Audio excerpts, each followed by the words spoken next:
प्रिय भाई और बहनों, आज का शुभ संदेश के लिए आप सभी को हम स्वागत करते हैं। आंधी आने दो या आने दो तूफान, आंधी आने दो या आने दो तूफान, वो नैया क्या डूबेगी जिसमें है यीशु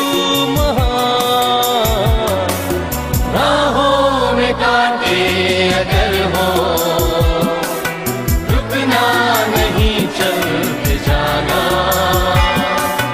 यीशु तेरे साथ है, ये तू विश्वास करना, संसार के अंत तक वो तेरे साथ है। आज का संदेश प्रभु के दास जोशी अब्राहम आसम से बांटा जाएगा। प्रार्थना के साथ सुनिए। परमेश्वर का नाम की महिमा हो। आप सभी को और एक बार शुभ संदेश में हार्दिक स्वागत करता है। आइए आज का मनन के लिए हम लोग पढ़ेंगे इफिसियों का पत्री, उसका पहला अध्याय, उसका 3 पद। हमारे प्रभु यीशु मसीह के परमेश्वर और पिता का धन्यवाद हो कि उसने हमें मसीह में स्वर्गीय स्थानों में सब प्रकार की आत्मिक आशीष दी है। पिछले सप्ताह में हम लोग इस पद के ऊपर हम लोग मनन कर रहे थे। हम लोग देख रहे थे कि हमारे परमेश्वर हमें आशीष किया हुआ है और उस आशीष के बारे में हम लोग समझना है। हम लोग ये देख रहे थे कि ये आशीष का स्रोत जो है पिता परमेश्वर है और सब प्रकार की आत्मिक आशीष हमें दिया है। सब प्रकार के आशीष हमें मिला है। इसका मतलब जो विश्वासी लोग, हम लोग आशीषित लोग हैं, आशीष पाया हुआ लोग हैं और हमें मिला हुआ आशीषों का सही इस्तेमाल करते हुए एक आत्मिक जीवन हम लोग जीना है। और हम लोग इस पद में हम लोग पढ़ता है सब प्रकार की आत्मिक आशीष दी है। हमें मिला हुआ जो आशीष है वो आत्मिक आशीष है, सांसारिक या शारीरिक आशीष नहीं है। आज बहुत सारा लोग सांसारिक आशीषों के पीछे चलता है। ऐसे लोग विश्वास करता है और प्रचार भी करता है कि प्रभु यीशु मसीह के पास आने से सांसारिक तौर पे आशीष मिलेगा। लेकिन हम लोग इधर देख सकते हैं जो हमें मिला हुआ जो आशीष है वो सांसारिक नहीं है, वो आत्मिक आशीष है। सब प्रकार की आत्मिक आशीष हमें दिया है और ये आत्मिक आशीष है वो सांसारिक आशीष से भी बढ़कर है।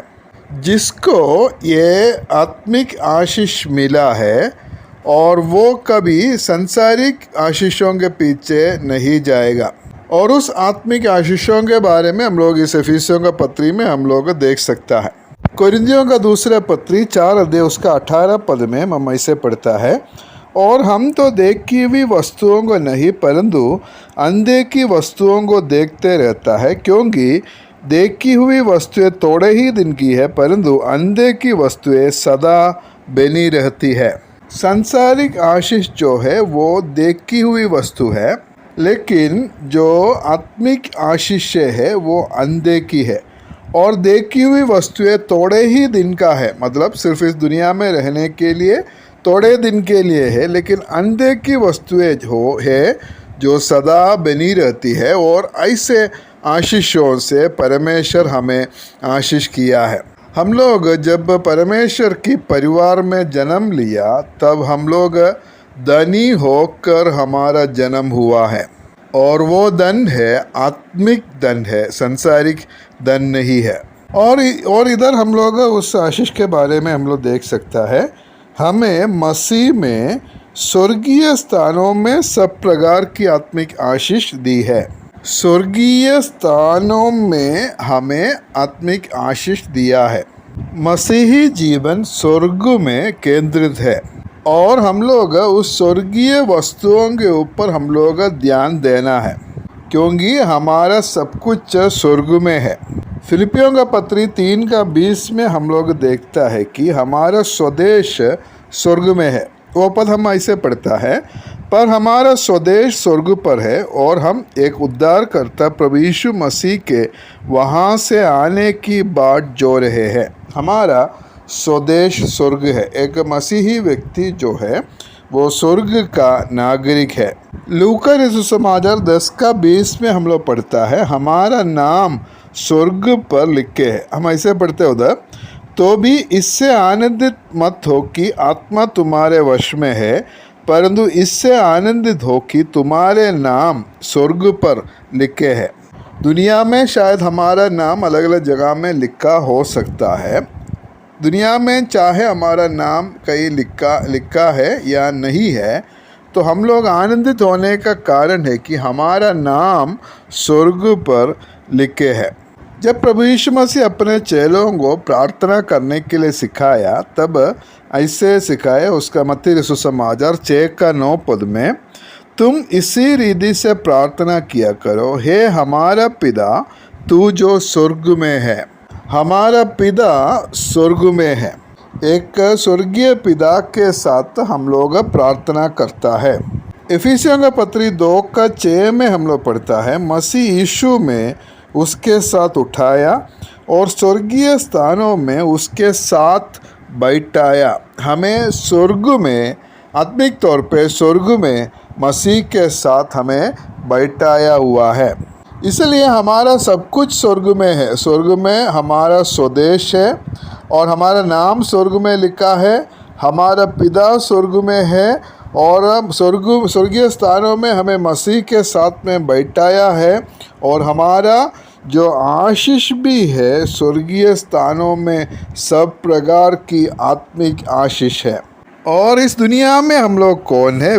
पत्रस का पहला पत्र 1:11 में हम लोग पढ़ता है, हे प्रियो, मैं तुमसे विनती करता हूँ कि तुम अपने आप को परदेशी और यात्री जानकर उस संसारिक अभिलाषाओं में जो आत्मा से युद्ध करती है बचे रहो। इधर हम लोग देख सकता है, इस दुनिया में हम लोग परदेशी है और यात्री है। मतलब हम लोग एक पराया देश में, अन्य देश में हम लोग परदेशी होकर हम लोग रहता है और हम अपने देश की ओर सफ़र करने वाला यात्री है। ये दुनिया हमारा नहीं है, हम इधर परदेशी है, लेकिन हमारा एक अपना देश है, एक स्वदेश है, वो स्वर्ग है, हमारा देश है। इसलिए हमारा ध्यान भी हमेशा, नज़र भी हमेशा उस स्वर्ग में होना चाहिए।